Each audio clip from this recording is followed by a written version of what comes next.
Hello dear students, welcome to you.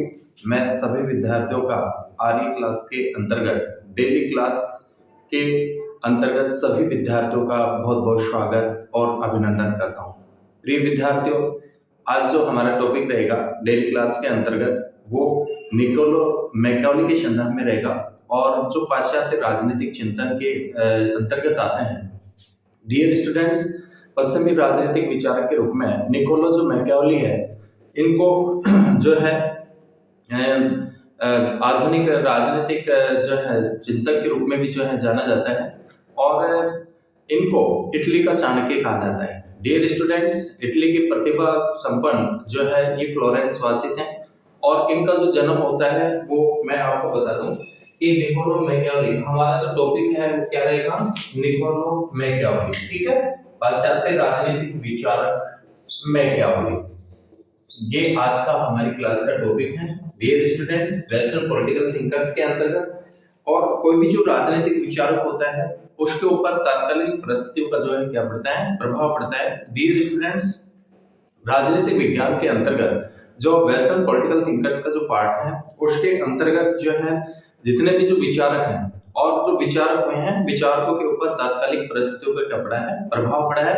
तो निश्चित रूप में मैकियावेली के ऊपर भी जो है अपने तत्कालीन परिस्थितियों का क्या पड़ा, प्रभाव पड़ा और जो है मैकियावेली को पुनर्जागरण का जो है क्या कहा जाता है, शिशु के रूप में जो है इनको जो है जाना जाता है और इनका जो जन्म होता है वो 3 मई 1469 में हुआ।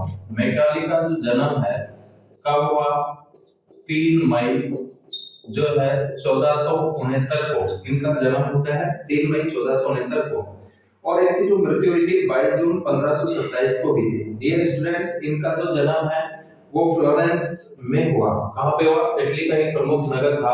जन्म जो है कहां हुआ, फ्लोरेंस।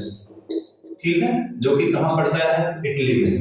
इटली का एक प्रमुख नगर था, तो फ्लोरेंस में जो है इनका जन्म होता है और जो फ्लोरेंस था वो पुनर्जागरण का जो है प्रमुख क्या था, केंद्र था। तो डियर स्टूडेंट्स, पुनर्जागरण जो है काल में मानवतावाद को बढ़ावा दिया गया। किसको बढ़ावा दिया गया, मानवतावाद। ठीक है, मानवतावाद को क्या दिया जाता है, बढ़ावा दिया जाता है। ठीक है, कि यह लौकिक जो मानव है, यह लौकिक और पारलौकिक यथार्थ में जो है इस पर बल दिया गया कि यह लौकिक मानव के जीवन को जो है उन्नत बनाया जाए। तो मानववाद को जो है बढ़ावा दिया गया और सोफिस्टों के विचार की जो है इसमें क्या होती है, पुनरावृत्ति होती है। पुनर्जागरण काल बाहरी राजनीतिक परिवर्तनों का काल था, अर्थात मध्य युग में प्रचलित सामंतवादी जो व्यवस्था थी वो क्या हो रही थी, समाप्त हो रही थी। कौन सी व्यवस्था समाप्त हो रही थी, सामंतवादी। ठीक है, सामंतवादी जो व्यवस्था थी वो क्या हो रही थी, समाप्त हो रही थी। ठीक है, ये जो व्यवस्था थी ये समाप्त हो रही थी और इसकी जगह जो है निरंकुश जो राजतंत्र थे उनकी प्रमुख रूप से जो है शक्तिशाली राजतंत्रों की स्थापना पर क्या दिया जा रहा था, बल दिया जा रहा था। और जो है कि पुनर्जागरण के द्वारा नए विचारों का विकास हुआ जिन्हें नए सौदागर वर्ग को जन्म दिया और इसी वर्ग ने आर्थिक क्षेत्र में व्यक्तिवाद को क्या दिया, बढ़ावा दिया। ठीक है, इसको बढ़ावा दिया, व्यक्तिवाद को। इसको बढ़ावा दिया जाता है, व्यक्तिवाद को बढ़ावा दिया जाता है। डियर स्टूडेंट्स, यूरोप में 3 बार पुनर्जागरण। यूरोप में जो है पुनर्जागरण की आप हम बात करें, पुनर्जागरण रिनेसांस सबसे बना है जिसका अर्थ होता है फिर से जागना। ठीक है, फिर से उठना, अर्थात अंधकार से प्रकाश की तरफ आना। अंधकार से प्रकाश की ओर आना ही क्या कहलाता है, पुनर्जागरण कहलाता है। तो पहला जो पुनर्जागरण होता है ये 8वीं सदी में होता है। पहला जो है पुनर्जागरण की बात करें अपन, तो ये जो पुनर्जागरण हुआ ये 8वीं सदी में हुआ। कौन सी सदी में, 8वीं सदी में। ठीक है, 8वीं सदी में होता है और जो है जो कि रोम विद्या का पुनर्जागरण था। कौन सी विद्या का पुनर्जागरण था, रोम विद्या पुनर्जागरण था। और दूसरा जो पुनर्जागरण हुआ ये 13वीं सदी में हुआ। दूसरे अगर पुनर्जागरण की बात करते हैं अपन यूरोप में, तो दूसरा जो पुनर्जागरण है ये कौन सी सदी में होता है, 13वीं सदी में होता है। कौन सी सदी में होता है, 13वीं सदी में हुआ और यह अरस्तु की शिक्षा का युग था। ठीक है, कौन सा युग था, अरस्तु की शिक्षा का युग था। और तीसरे जो पुनर्जागरण की हम बात करते हैं वो 14वीं सदी में बात करते हैं, ठीक है। तीसरा जो पुनर्जागरण हुआ ये कौन सी सदी में, ये 14वीं सदी में। और इसके अंतर्गत 14वीं सदी में जो पुनर्जागरण हुआ प्रमुख रूप से जो है कला और साहित्य के क्षेत्र में हुआ, और इसे इटालियन पुनर्जागरण भी कहा जाता है। ध्यान रखना डियर स्टूडेंट्स कि इसको जो है इटालियन पुनर्जागरण भी कहा जाता है। कौन सा पुनर्जागरण, इटालियन पुनर्जागरण के नाम से भी जो है इसको जाना जाता है, जो 14वीं सदी में पुनर्जागरण होता है। तो इस प्रकार से जो है यूरोप में मोस्टली रूप में जो है 3 बार पुनर्जागरण हुआ। पहला पुनर्जागरण 8वीं सदी में, दूसरा 13वीं सदी में, और तीसरा जो पुनर्जागरण होता है वो 14वीं सदी में होता है, जो कि कला और साहित्य के अंतर्गत प्रमुख रूप से हुआ, ठीक है। इसके बाद में डियर स्टूडेंट्स पुनर्जागरण का जो अर्थ था कि चर्च के नियंत्रण के विरुद्ध धर्मनिरपेक्ष बुद्धि का क्या होता था, विद्रोह, ठीक है। अब जनरली अपन बात करते हैं कि जो मैकियावेली था, मैकियावेली 25 वर्ष की आयु में फ्लोरेंस की सरकार में कुछ पद प्राप्त किया। इन्होंने जो है मैकियावेली ने 25 वर्ष की आयु में, 25 वर्ष की आयु में जो है फ्लोरेंस की जो सरकार, कहां की सरकार, फ्लोरेंस, और फ्लोरेंस की सरकार में इन्होंने जो है एक उच्च पद प्राप्त किया, ठीक है। एक उच्च पद क्या करते हैं, ये प्राप्त करते हैं, प्रतिभा संपन्न है, और इस प्रकार राजनीतिक जीवन इन्होंने क्या किया, प्रारंभ किया। और डियर स्टूडेंट्स कि मैकियावेली इस पद पर 1512 तक रहे। इस पद पर जो रहे कब तक रहे, 1512 तक रहे, और जो है अपने राजनीतिक जीवन में दूत बनकर यूरोपीय देशों में भी जो है इनको कई बार जो है भेजा गया, और लेकिन भाग्य ने इनका अधिक साथ नहीं दिया। इसके अलावा रेवेने का जो युद्ध था 1512 में, फ्रांस की इसमें क्या होती है, हार होती है, और स्पेन की क्या होती है, जीत होती है, जिसमें फ्लोरेंस गणराज्य में भारी राजनीतिक उथल-पुथल होता है, और स्पेन शासकों ने राज्य शासन पर अपना अधिकार जो है जमा लिया। मैकियावेली फ्रेंचों का प्रबल समर्थक था, अतः उसे अपने पद से हाथ धोना पड़ा, और उसे जेल में भी, परंतु मित्रों की सहायता से इनको क्या करा लिया जाता है, मुक्त करा लिया जाता है। डियर स्टूडेंट्स इस शर्त पर कि वह भविष्य में सक्रिय राजनीति में भाग नहीं लेगा, ठीक है। 1513 में मैकियावेली को कारावास हुआ, परंतु मेडिसी परिवार के प्रभाव के परिणाम स्वरूप जो है इनको जो है राजसभा मिली, और मैकियावेली को द प्रिंस की रचना की प्रेरणा, इनकी महत्वपूर्ण जो कृति मानी जाती है, मैकियावेली की कृति की बात करें तो इनकी जो महत्वपूर्ण जो कृति थी वो कौन सी थी, द प्रिंस, ठीक है। ये मैकियावेली के द्वारा लिखी गई प्रमुख क्या थी, कृति। ध्यान रखना मैकियावेली की प्रमुख पुस्तक द प्रिंस, ठीक है। जन्म कहां होता है, फ्लोरेंस में होता है, ठीक है। मैकियावेली का जन्म कहां हुआ, फ्लोरेंस में हुआ, और इनका जो जन्म हुआ कब हुआ, ध्यान रखना डियर स्टूडेंट्स कि इनका जो जन्म था वो 3 मई 1469 को, मृत्यु जो थी 22 जून 1527 को इनकी क्या होती है, मृत्यु हो जाती है। तो इनकी जो रचना थी द प्रिंस की रचना का प्रेरणा ड्यूक ऑफ गोर्जियो से मिले थे, और मैकियावेली ने प्रिंस में कल्पित राजकुमार सीजर गोर्जियो को जो है बनाया। मैकियावेली राजदूत के रूप में फ्रांस के राजा लुई 12वें, जर्मनी के सम्राट सीजर गोर्जियो के दरबार में ठहरा था, और मैकियावेली ने जेल से छूटने के बाद सैन कैसियानो नामक गांव में इन्होंने जो है निर्वासित त्यागी जिंदगी जी, ठीक है। तो डियर स्टूडेंट्स जो है मैकियावेली निर्वासित जीवन के दौरान प्रसिद्ध रोमन जो इतिहासकार थे लेवी के इतिहास की 10 पुस्तकों पर इन्होंने क्या लिखे, टीकाएं लिखी। कितनी पुस्तकों पर, 10 पुस्तकों पर, ठीक है। ध्यान रखना इस पुस्तक को लिखने का जो मुख्य उद्देश्य था कि शासन ज्ञान को पुनर्जीवित करना था। कौन से ज्ञान को, शासन ज्ञान को पुनर्जीवित करना था। मैकियावेली को लगा कि यह कार्य लंबा व कठिन है, अतः उसने अपने राजनीतिक जो है उद्धार के लिए तत्कालीन मेडिसी शासक लॉरेंस को भेंट करने के लिए उसका प्रिंस नामक पुस्तक के रूप में संक्षिप्तीकरण जो है किया, और मैकियावेली ने अपने निर्वासित काल में 2 अन्य पुस्तकों भी जो है रचना की। कौन कौन सी, देखो रचनाओं की अपन बात करते हैं, मैकियावेली की जो रचनाएं हैं पुस्तकें हैं, उसमें प्रथम जो पुस्तक थी वो कौन सी थी, द प्रिंस, ठीक है। द प्रिंस ये मैकियावेली की महत्वपूर्ण क्या मानी जाती है, कृति मानी जाती है। और इसके अलावा जो है history of Florence, history of Florence. ठीक है, कहाँ का इतिहास? फ्लोरेंस का इतिहास, हिस्ट्री ऑफ फ्लोरेंस। इसके अलावा द आर्ट ऑफ वार, ये ध्यान रखना महत्वपूर्ण कृतियां हैं और विभिन्न जो है एग्जामिनेशन के अंतर्गत पूछी जाती हैं। द आर्ट ऑफ वार, ठीक है, युद्ध पर कला, ठीक है, द आर्ट ऑफ वार।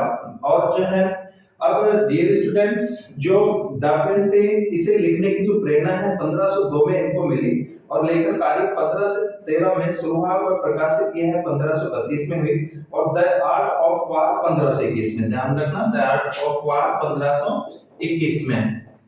इसके अलावा जो है हिस्ट्री ऑफ फ्लोरेंस 1525 में। और मैकियावेली जो था वो राष्ट्र राज्य का प्रणेता था। ठीक है, मैकियावेली को किसका प्रणेता माना जाता है? राष्ट्र राज्य का इनको जो है प्रणेता माना जाता है। राष्ट्र राज्य का इनको क्या माना जाता है? प्रणेता माना जाता है। ठीक है, कौन से राज्य का? राष्ट्र राज्य का। और इसके अलावा जो है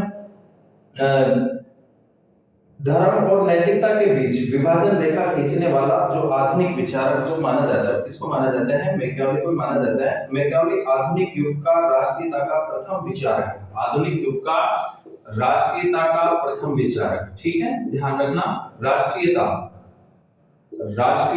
का प्रथम जो विचारक है किसको माना जाता है? मैकियावेली। आधुनिक युग का राष्ट्रीयता का जो है प्रथम विचारक किसको माना जाता है? विचारक मैकियावेली को माना जाता है। किसको माना जाता है? मैकियावेली को माना जाता है। प्रथम विचारक के रूप में किनको जाना जाता है? मैकियावेली को जाना जाता है। किसको? मैकियावेली।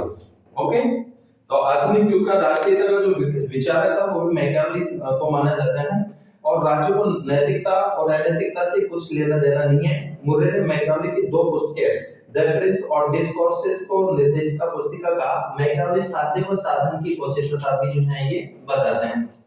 डियर स्टूडेंट्स, डनिंग ने लिखा है कि अपने युग का शिशु था, अर्थात अपने युग शिशु के रूप में किसने कहा है? युग जो है शिशु के रूप में, युग शिशु के रूप में किसको जाना जाता है? जाना जाता है मैकियावेली को। ठीक है, अकॉर्डिंग टू डनिंग के अनुसार। किसने लिखा है? डनिंग ने, कि मैकियावेली प्रतिभा संपन्न फ्लोरेंस वासी अपने युग का क्या था? शिशु था।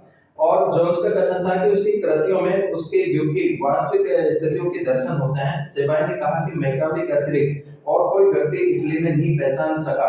तीन बातों पर मैकियावेली पर सबसे ज्यादा प्रभाव पड़ता है। एक तो इटली का जो है राजनीतिक पतन और पुनर्जागरण का प्रभाव, और राजतंत्र की जो है पुनः स्थापना। तो मैकियावेली एक सच्चा देशभक्त था और उसकी इच्छा थी कि वह इटली में एक शक्तिशाली राजतंत्र को कैसे स्थापित करें। ठीक है, इसके और इसी उद्देश्य को लेकर के जो है उन्होंने the Prince, the art of war और द डिस्कोर्सेस पुस्तकों की क्या की थी? रचना की थी। ध्यान रखना कि मैकियावेली अपने इस उद्देश्य की प्राप्ति के लिए जो है ये पुस्तकें जो थी इनकी क्या करते हैं? वो रचना करते हैं शक्तिशाली राजतंत्र की स्थापना के लिए। इसके अलावा मैकियावेली पर अरस्तु का प्रभाव पड़ा। जैसे कि अरस्तु के समान राज्य को इन्होंने सर्वोच्च जो है संगठन माना। किसको सर्वोच्च जो संगठन मानते हैं? किसको मानते हैं? राज्य। ठीक है, इसके अलावा जो है राजनीति विज्ञान को नीति विज्ञान से इन्होंने अलग किया। और मैकियावेली का चिंतन राज्य सिद्धांत का नहीं है, अपितु राज्य की सुरक्षा का क्या माना जाता है? सिद्धांत माना जाता है। डियर स्टूडेंट्स, इसके बाद में हम जो बात करते हैं वो मैकियावेली के राजनीतिक विचारों की बात करेंगे। मैकियावेली के जो है मौलिक रूप में राजनीतिक विचार। अब जो हम चर्चा करेंगे किस पर करेंगे? मैकियावेली के राजनीतिक चिंतन के संदर्भ में।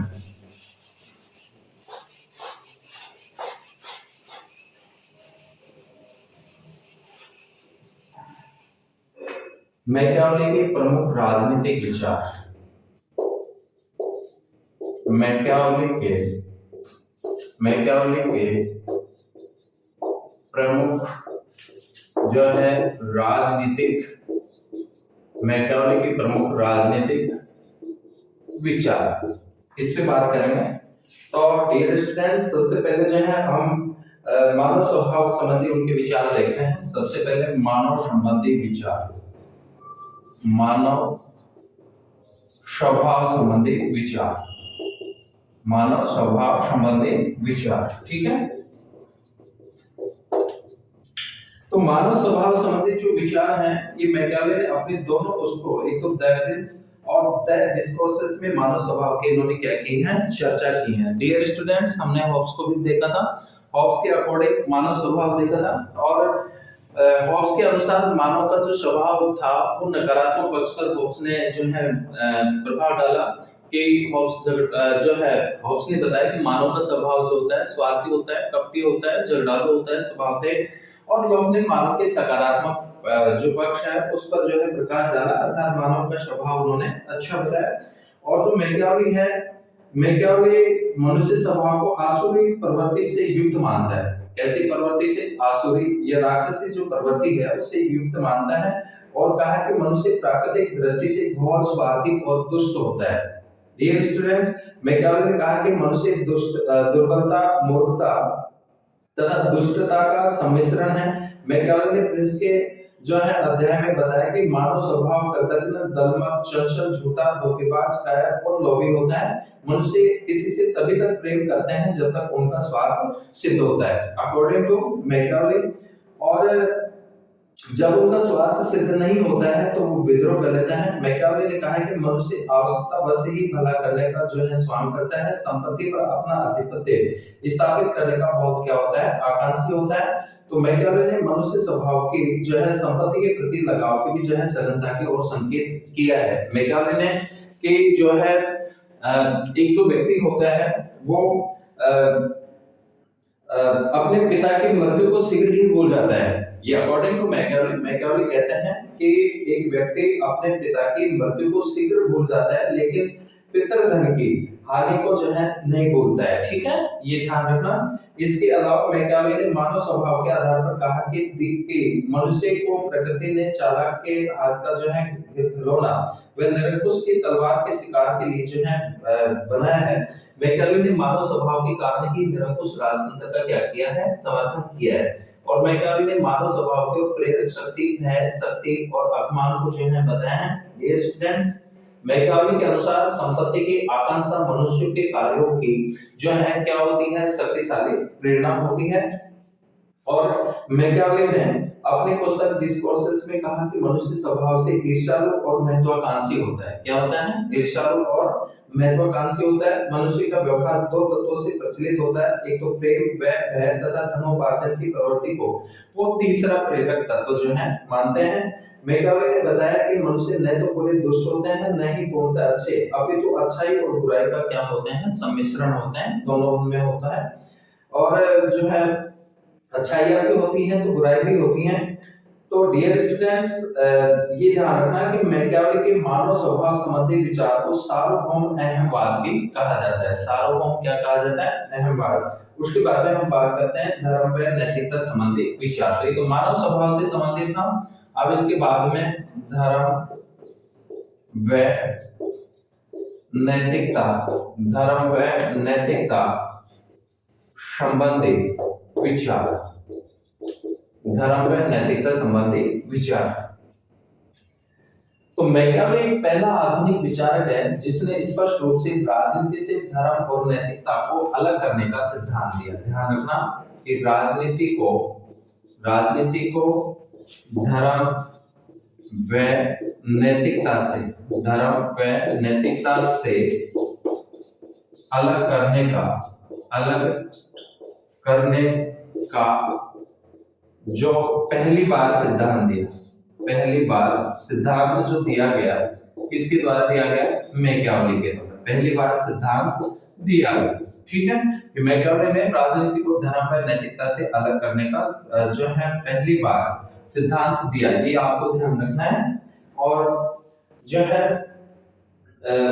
जैसा कि डनिंग ने कहा कि यही विचार मैकियावेली को मध्यकाल से क्या करता है, अलग करता है। जो धर्म और राजनीति से अलग करने का जो सिद्धांत करता है, तो डनिंग के अकॉर्डिंग कि ये जो सिद्धांत है वही मैकियावेली को मध्यकाल से क्या करता है, अलग करता है। इनको आधुनिक काल का विचारक डियर स्टूडेंट्स कहा जाता है।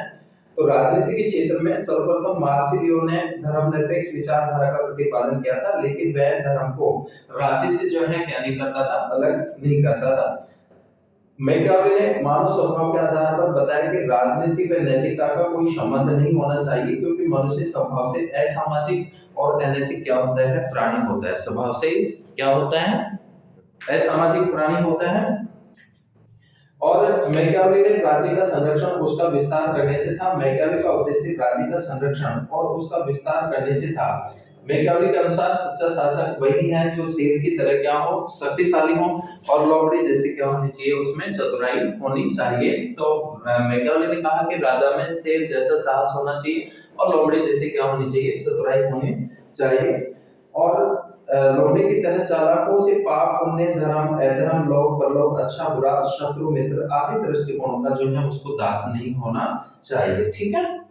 तो मैकियावेली के अनुसार राज्य किसी नैतिकता को नहीं जानता, जो कुछ वह करता है वह तो नैतिक है और न वो अनैतिक, बल्कि जो है प्रत्युत वह नैतिकता निरपेक्ष है। मैकियावेली ने कहा कि शांति की प्राप्ति के लिए साधनों की नैतिकता के चक्कर में पड़ना क्या है, मूर्खता है। ठीक है। इसके अलावा जो है मैकियावेली को अनैतिक कहना न्यायपूर्ण नहीं है, बल्कि उसे नैतिकता के निरपेक्ष विचार के रूप में जो है कहा जाना चाहिए। मैकियावेली के अनुसार नैतिकता दो प्रकार की होती है, एक राजा के लिए और दूसरी जो है प्रजा के लिए। राजा की नैतिकता इसी में निहित है कि वह निरंतर शक्ति अर्जित करता है। इसने कहा है मैकियावेली ने कि राजा की जो नैतिकता है वो लगातार जो है इसमें है, शक्ति अर्जित करने में, इसमें है शक्ति अर्जित करने में है। इसके अलावा डियर स्टूडेंट्स जो है जबकि प्रजा की नैतिकता है कि वह शासक की आज्ञा का क्या करें, पालन करें, यानी राजा की आज्ञा का क्या करें, पालन करते रहें। ठीक है।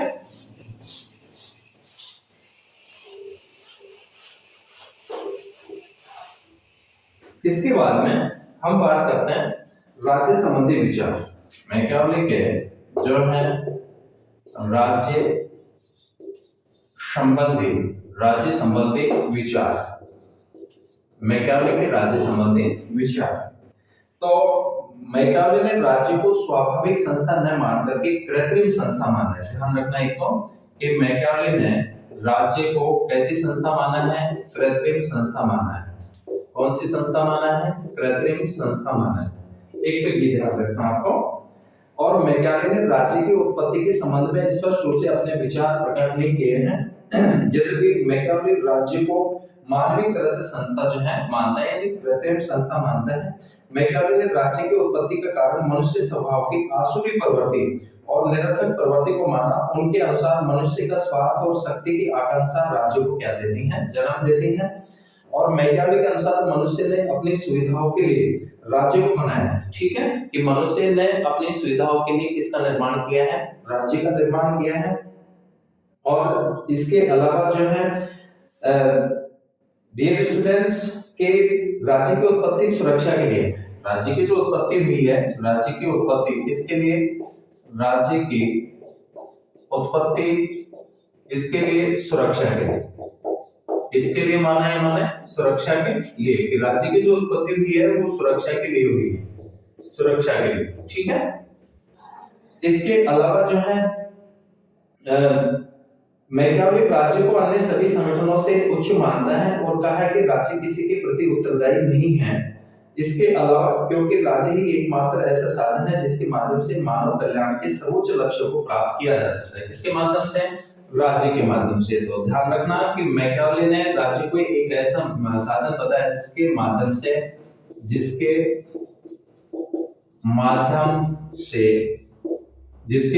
से जो है मोस्टली रूप में मानव कल्याण के सर्वोच्च लक्ष्य को, जिसके माध्यम से मानव कल्याण के सर्वोच्च लक्ष्य को, मानव कल्याण के सर्वोच्च लक्ष्य को क्या किया जा सकता है, लक्ष्य को प्राप्त किया जा सकता है, लक्ष्य को प्राप्त किया जा सकता है। ठीक है,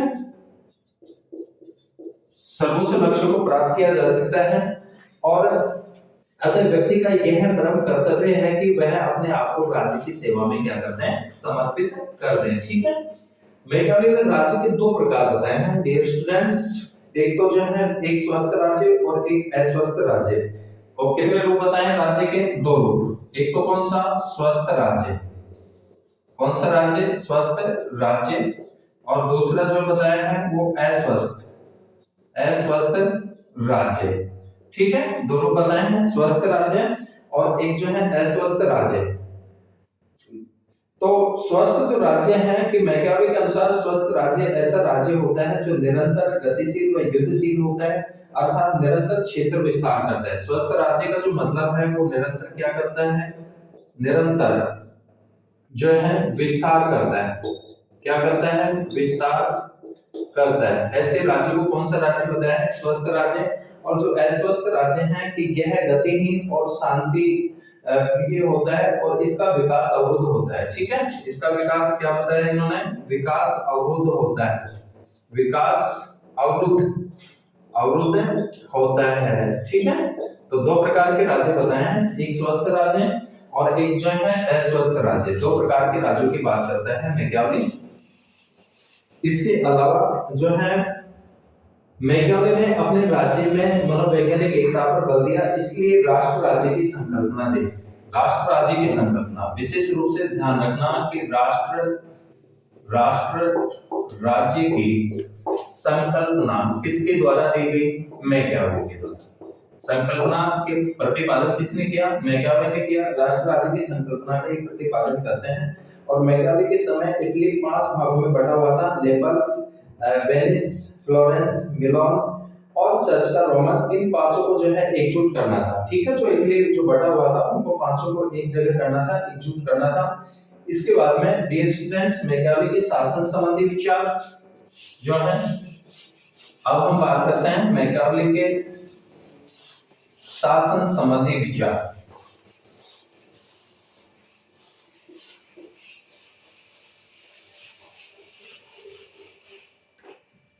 मैकियावेली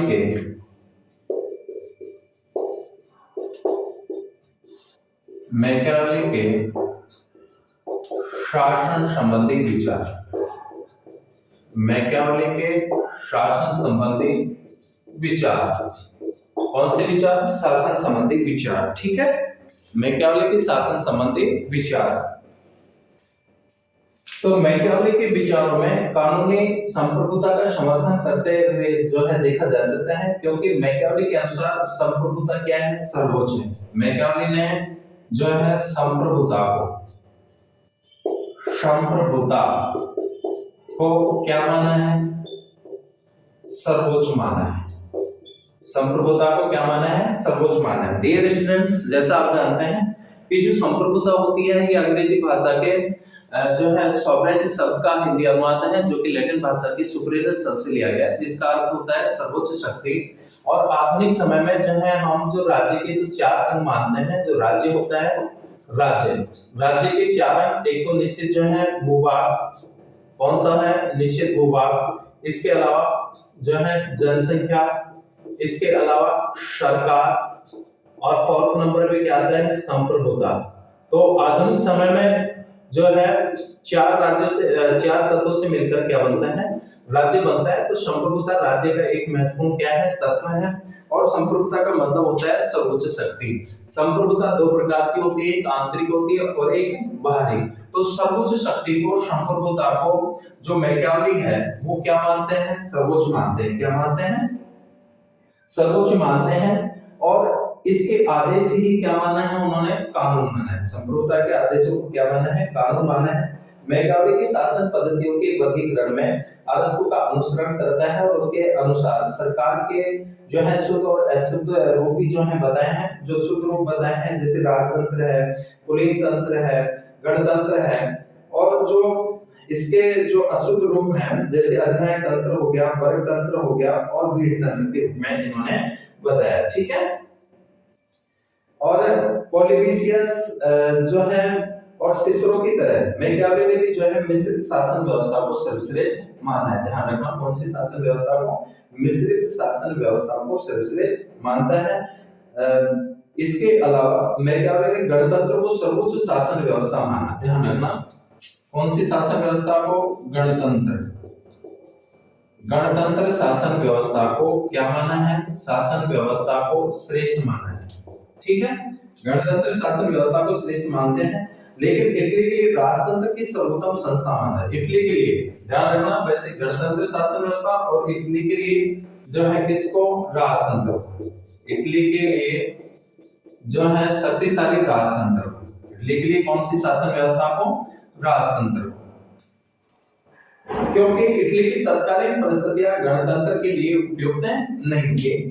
इसके अलावा मैकियावेली के अनुसार जिस समाज में समानता उपलब्ध होती है तथा जहां की जनता सच्चरित्र धर्मपरायण होती है, वहां गणतंत्र सर्वोत्तम सफल व्यवस्था होगी। मैकियावेली ने वंशानुगत राजतंत्र की तुलना में निर्वाचित राजतंत्र को अच्छा माना है। कौन से राजतंत्र को? निर्वाचित राजतंत्र।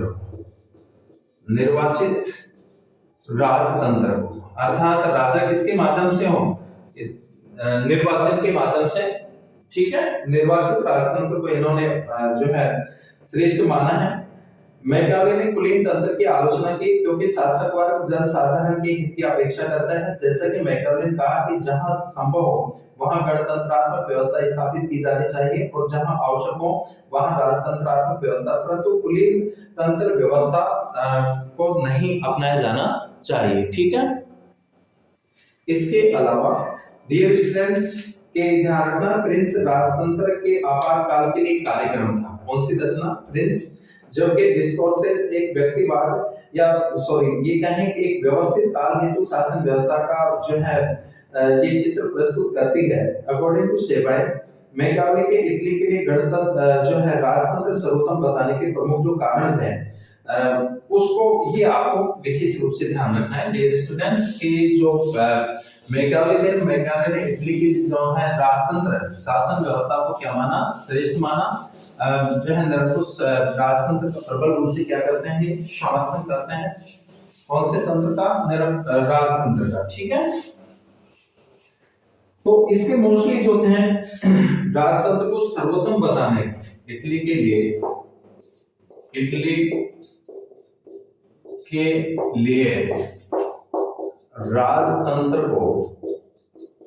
राजतंत्र को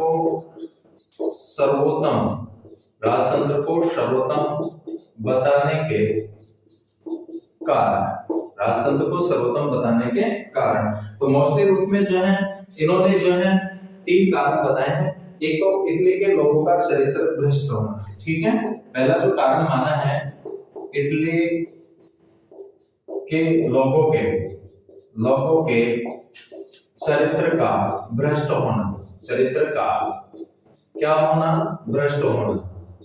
ठीक है, दूसरा जो कारण बताया है कि इटली के नगर राज्यों में संपत्ति की असमानता थी।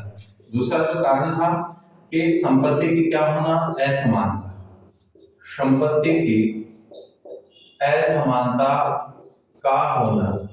संपत्ति की असमानता का होना। ठीक है, और जो तीसरा कारण है कि इटली की तत्कालीन व्यवस्था ऐसी थी कि राजतंत्र को सर्वोच्च माना गया। तीसरा जो कारण इटली की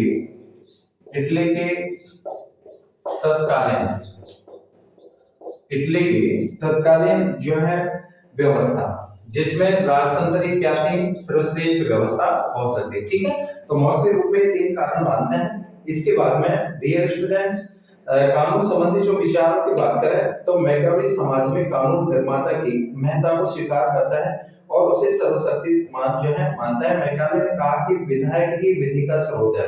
ठीक है, मैकियावेली क्या कहते हैं कि जो विधायक होता है, विधायक ही विधि का क्या है? विधायक ही विधि का स्रोत है। विधायक ही विधि का क्या है? स्रोत है। ठीक है, तो जो है ये कानून निर्माता की महत्ता को स्वीकार करते हैं और इसी को सर्वशक्तिमान मानते हैं। और राज्य सिंह का जो सिद्धांत है इनका एक आता है राज्य सिंह का सिद्धांत। ध्यान रखना कौन सा सिद्धांत? राज्य सिंह का सिद्धांत। राज्य सिंह का सिद्धांत। स्टेट क्राफ्ट थ्योरी जो थी इनकी कि मैकियावेली ने अपनी पुस्तक द प्रिंस के 18वें अध्याय में सफल शासक अथवा शासन की सफलता के लिए सूत्र बताया है और जो है राज्य के हितों की में वृद्धि के लिए सफल शासक को सूत्र बताया। किसको सूत्र बताया है? सफल शासक को। ठीक है, ध्यान रखना, सफल शासक को इन्होंने क्या माना है? एक सूत्र माना। सफल शासक को सूत्र बताया जो कि राज्य शिल्प का सिद्धांत कहलाता है। सफल शासक को कौन सा सिद्धांत कहा जाता है? राज्य शिल्प का सिद्धांत। और शासक की सफलता के लिए जो आवश्यक जो गुण बताए हैं कि राजा अपने अंदर तार्किक और पार्श्व जो विशेषताएं जिसमें कि राजा में शेर जैसा साहस और लोमड़ी जैसी चतुराई होनी चाहिए। ऐसे गुणों को धारण करने वाला जो है शासक या राजा को होना चाहिए। आधुनिक युग में शेर व लोमड़ी जैसे रूपों का प्रयोग अभिजनवादी विचारक पेरेटो ने भी किया है। किसने किया है? अभिजनवादी जो विचारक माना जाता है किसको? पेरेटो। तो पेरेटो भी जो है इस पर जो है इन्होंने यह विचार दिया। आधुनिक युग में संपत्ति और स्त्री से अपने आप को दूर रखना चाहिए। जैसे कि सिपाही ने कहा कि मैकियावेली के विचारों को इन शब्दों में कहा कि एक व्यक्ति अपनी विरासत की जब्त किए जाने की अपेक्षा अपने पिता की हत्या को अधिक सरलता से क्षमा कर सकता है। ठीक है, अकॉर्डिंग टू किसके अनुसार? सेबाइन के अनुसार। कि डियर स्टूडेंट, सेबाइन ने कहा है कि जो है मैकियावेली के अकॉर्डिंग कि एक व्यक्ति अपनी विरासत को जब्त किए जाने की अपेक्षा अपने पिता की हत्या को अधिक सरलता से जो है क्षमा कर सकता है। ठीक है, तो डियर स्टूडेंट्स, मैकियावेली ने स्त्री की तुलना धन से की है और स्त्री के रूप में भाग्य बताया। राजा कभी भी पराई सेना पर जो है भरोसा नहीं करें, ये राजा के लिए परामर्श दिया है। और राजा ऐसा करे जिससे लोग डरे भी और प्रेम भी करें। राजा को शक्ति का प्रयोग करते रहना चाहिए। राजा सद्गुणों का प्रदर्शन करने वाला हो। राजा को अवसरवादी होना चाहिए और राजा को चापलूस मंत्रियों से दूर रहने की इन्होंने क्या दी है? सलाह दी है। ठीक है, ये चापलूस लोगों से दूर रहना चाहिए। राजा युद्ध की कला में निपुण हो। राजा राज्य की भलाई के लिए दोहरी नीति अपनाई जानी चाहिए और राजा को नए राज्य जीतकर उसमें अपनी राजधानी बनानी चाहिए। राजा विस्तारवादी हो। इसके अलावा राजा को अपनी संपत्ति में कंजूसी और लूटे हुए धन में उदारता बरतनी चाहिए। ठीक है, उसके बाद में हम जो बात करते हैं वो सार्वभौम अहमवाद का सिद्धांत। ध्यान रखना डियर स्टूडेंट्स, ये भी महत्वपूर्ण पार्ट है। प्रिय विद्यार्थियों, निश्चित रूप में वेस्टर्न पॉलिटिकल थिंकर्स के अंतर्गत जो हमारी क्लास चल रही है आपके लिए जो है उपयोगी होगी, इस बात की मैं उम्मीद करता हूँ। यहाँ से जो क्वेश्चन है यूजी पीजी के अंतर्गत भी जो है अक्सर पूछे जाते हैं। इसके अलावा जो पॉलिटिकल साइंस के अंतर्गत भी जो है महत्वपूर्ण जो है इसको पाश्चात्य राजनीतिक विचारों के अंतर्गत जो है महत्वपूर्ण जो है पार्ट माना जाता है। तो निश्चित रूप में आपके लिए जो है ये क्लास जो है उपयोगी होगी। डियर स्टूडेंट्स, नेक्स्ट हम बात करते हैं मैकियावेली के अंतर्गत सार्वभौम अहमवाद का सिद्धांत। सार्वभौम अहमवाद का सिद्धांत। कौन सा सिद्धांत? सार्वभौम अहमवाद का। तो ये जो मैकियावेली का जो सिद्धांत था कि मैकियावेली के अनुसार सभी मनुष्य स्वार्थी और दुष्ट चरित्र वाले हैं। कैसे हैं? स्वार्थी और दुष्ट चरित्र वाले हैं। मैकियावेली ने स्वार्थ और अहमवाद को प्रेरक शक्ति माना है। मैकियावेली कहते हैं कि मनुष्य स्वभाव से आक्रामक और संग्रहशील होता है, इसलिए उसके पास जो कुछ होता है उसे सुरक्षित रखना चाहता है और उससे भी अधिक क्या करना चाहता है? वो प्राप्त करना चाहता है। ठीक है, इसके अलावा जो है डियर स्टूडेंट्स कि उससे भी जो है इसके अलावा मनुष्य की इस शिक्षा की कोई सीमा नहीं होती है, जिस कारण समाज में स्थायी प्रतियोगिता और संघर्ष की क्या होती है? शुरुआत होती है। ठीक है, इसी को कौन सा सिद्धांत कहा जाता है? सार्वभौम अहमवाद का। कि सभी मनुष्य स्वार्थी और दुष्ट चरित्र वाले हैं। मैकियावेली ने स्वार्थ और अहमवाद को दो प्रेरक शक्ति माना है। मैकियावेली कि मनुष्य स्वभाव से आक्रामक और क्या होते हैं? संग्रहशील होते हैं और इसलिए उसके पास जो भी कुछ होता है उसको सुरक्षित रखना चाहता है और उससे भी अधिक प्राप्त करना चाहता है। मनुष्य की इस इच्छा की कोई सीमा नहीं होती है, जिसके कारण से क्या होता है स्थायी प्रतियोगिता और संघर्ष की शुरुआत समाज में होती है। इसी को क्या कहा जाता है? सार्वभौम अहमवाद का सिद्धांत। ये मैकियावेली का कौन सा सिद्धांत? सार्वभौम अहमवाद का सिद्धांत इन्होंने जो है प्रतिपादित किया।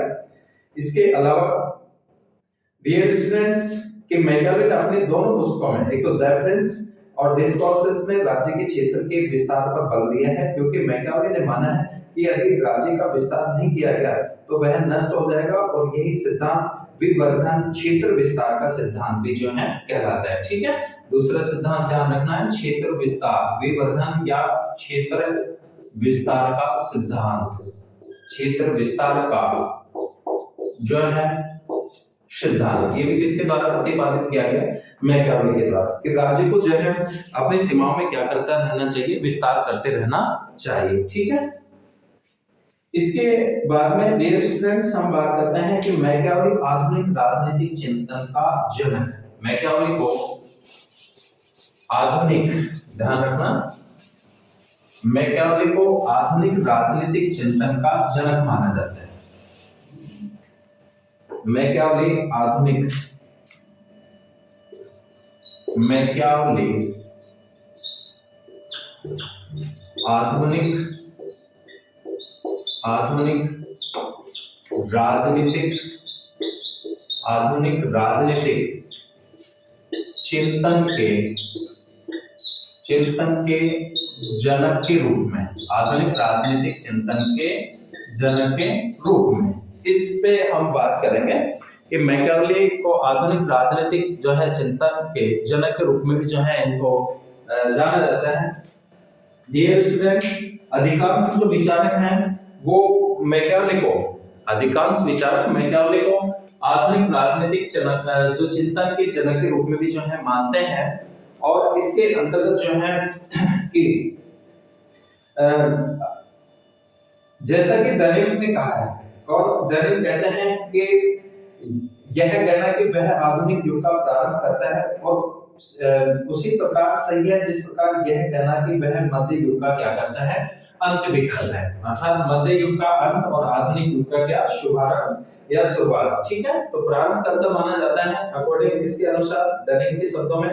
कोफर ने मैकियावेली को आधुनिक राजनीतिक चिंतन के जनक के रूप में माने जाने के दो मुख्य कारण बताए हैं। एक तो मैकियावेली ने अपने विचारों की पुष्टि के लिए ऐतिहासिक प्रमाण जुटाए। कौन से प्रमाण जुटाए? ऐतिहासिक इन्होंने प्रमाण जुटाए। इसके अलावा जो है दूसरा जो कारण माना है कि मैकियावेली अपने राजनीतिक प्रश्नों का परीक्षण धार्मिक, आध्यात्मिक और सामाजिक आचार विचार से मुक्त होकर दिया। तो इन आधारों पर ही जोन्स ने भी मैकियावेली को आधुनिक चिंतन का जो है जन्मदाता माना है।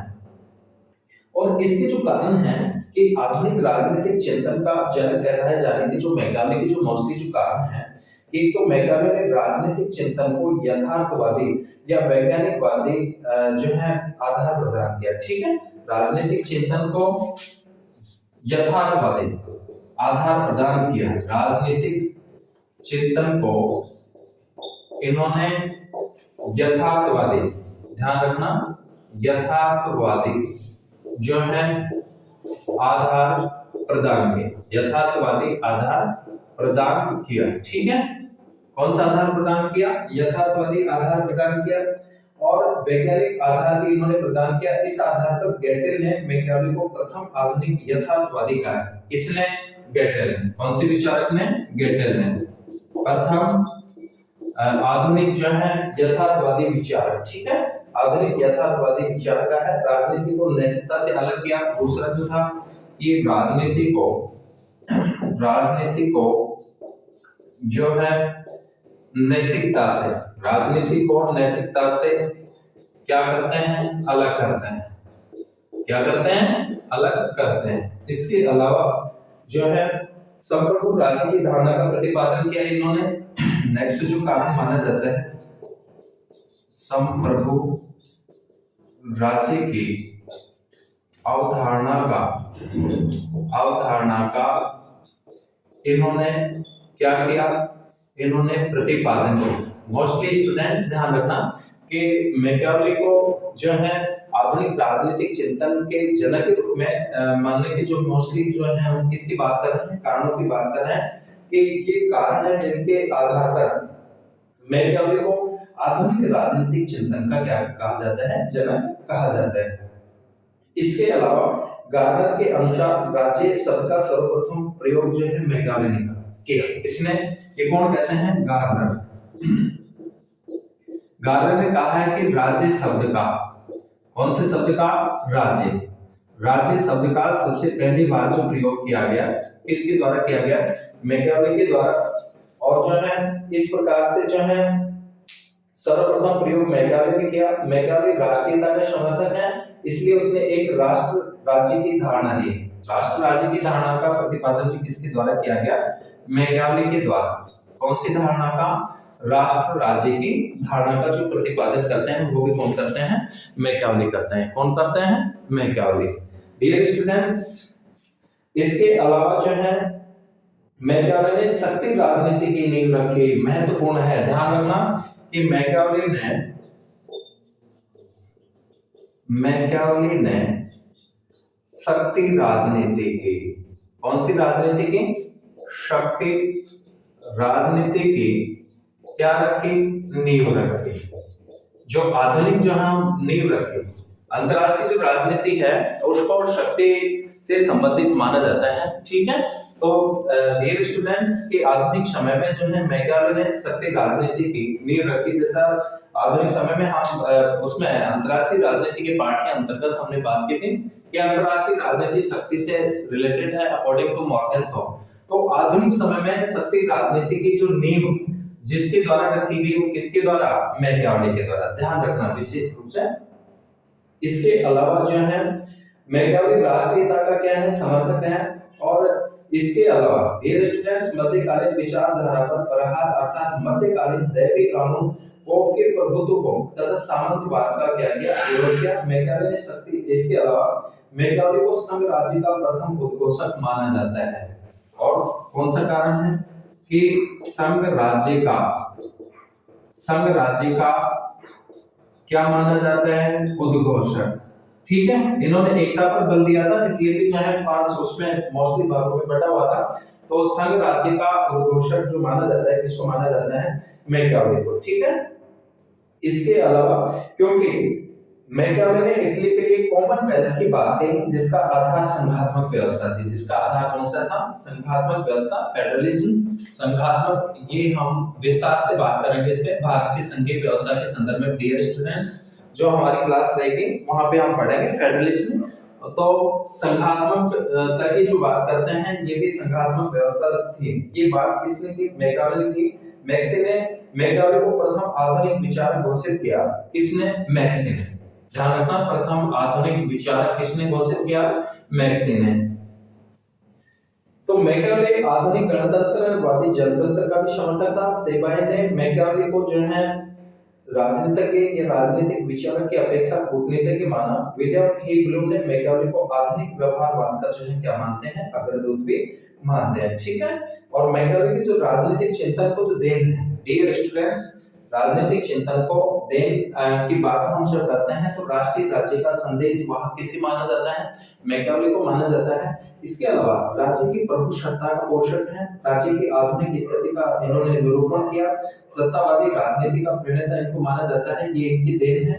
और राजनीति का धर्म व नैतिकता से पृथक्करण भी जो है किसकी देन मानी जाती है, सबसे पहले मैकियावेली के। इसके अलावा व्यक्तिवाद की समर्थक है, भौतिकता व उपयोगितावाद के प्रवर्तक, संघ राज्य के समर्थक, आधुनिक अध्ययन पद्धतियों के अनुयायी और इटली का प्रथम व देशभक्त था, ठीक है। इटली का प्रथम क्या था, देशभक्त था। मैकियावेली ने मानव जीवन के लिए दैविक या प्राकृतिक कानूनों का क्या किया, विरोध किया। इस प्रकार राज्य के प्रगतिवादी सिद्धांतों को इन्होंने क्या बनाया, जो है संभव बनाया। मैकियावेली ने कहा कि राजा को जो है राज्य की सुरक्षा की चिंता करनी चाहिए। साधन तो सदैव ही क्या होते हैं, आदरणीय माने जाएंगे, ठीक है। तो डियर स्टूडेंट्स, आज की क्लास के अंतर्गत हमने पाश्चात्य जो राजनीतिक विचारक हैं मैकियावेली के संदर्भ में उनके जो मोस्टली जो विचार थे राजनीतिक विचार के संदर्भ में हमने बात की। तो डियर स्टूडेंट्स, हमारी क्लास को आप जो है हमारी क्लास के यूट्यूब चैनल को जो है लाइक करें, सब्सक्राइब करें, शेयर करें। प्रिय विद्यार्थियों, मेरा लगातार जो है प्रयास रहेगा कि आपके लिए जो है पर डे डेली क्लास के अंतर्गत पॉलिटिकल साइंस और इसके साथ साथ में जो हम राजस्थान जीके और वर्ल्ड हिस्ट्री, इंडियन हिस्ट्री, इसके संदर्भ में भी जो है हमारे कंटेंट रहेंगे। तो आपको डेली क्लास के अंतर्गत समय समय पर जो है पॉलिटिकल साइंस और हिस्ट्री के महत्वपूर्ण जो पार्ट हैं वो मेरे द्वारा आपको जो है उपलब्ध कराए जाएंगे। तो निश्चित रूप में जो कि आपके लिए जो यूजी पीजी में पढ़ने वाले जो विद्यार्थी हैं, इसके अलावा कॉम्पिटिटिव क्लास के अंतर्गत भी जो है कॉम्पिटिटिव जो एग्जाम्स हैं उनमें भी जो है ये महत्वपूर्ण जो है पार्ट और आपके लिए जो है उपयोगी साबित होंगे, इस बात की मैं जो है अपेक्षा और उम्मीद करता हूँ।